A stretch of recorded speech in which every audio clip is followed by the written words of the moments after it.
आज शुक्रवार दिन पूर्वाह्न 11 घंटा समय नर्ला स्थित प्राणी संपद विभाग कार्यालय ठारे ब्लॉक स्तरीय मत्स्य और प्राणी संपद मेला 2025 आयोजन होता।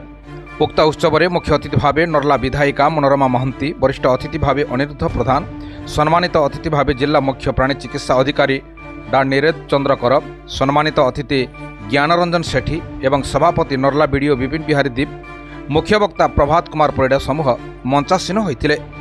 ब्लॉक प्राणी संपद विभाग पक्षर भव्य स्वागत संबर्धना करा जायथिला।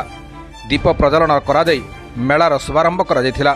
मंचासीन अतिथि समूह मत्स्य और प्राणी संपद उपरे उपस्थित थिबा ब्लॉकर समस्त समाजसेवी, बुद्धिजीवी, एसएचजी महिला, पुरुष, युवक युवती सहित पशु संपद उद्योगी, मत्स्य उद्योगी सहित कृषक मानक राज्य सरकार योजना उपरे दिगदर्शन देइथिले।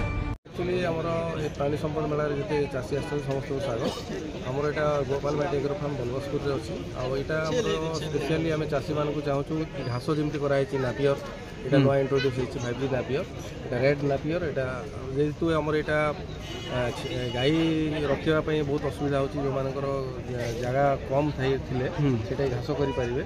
तार बाहर आमर गुड़ाए प्रोडक्ट अच्छी जोटा कि ब्लैक बेंगल सहित जमुनापरी छेलीर गोटे क्रॉसब्रीड अणा है।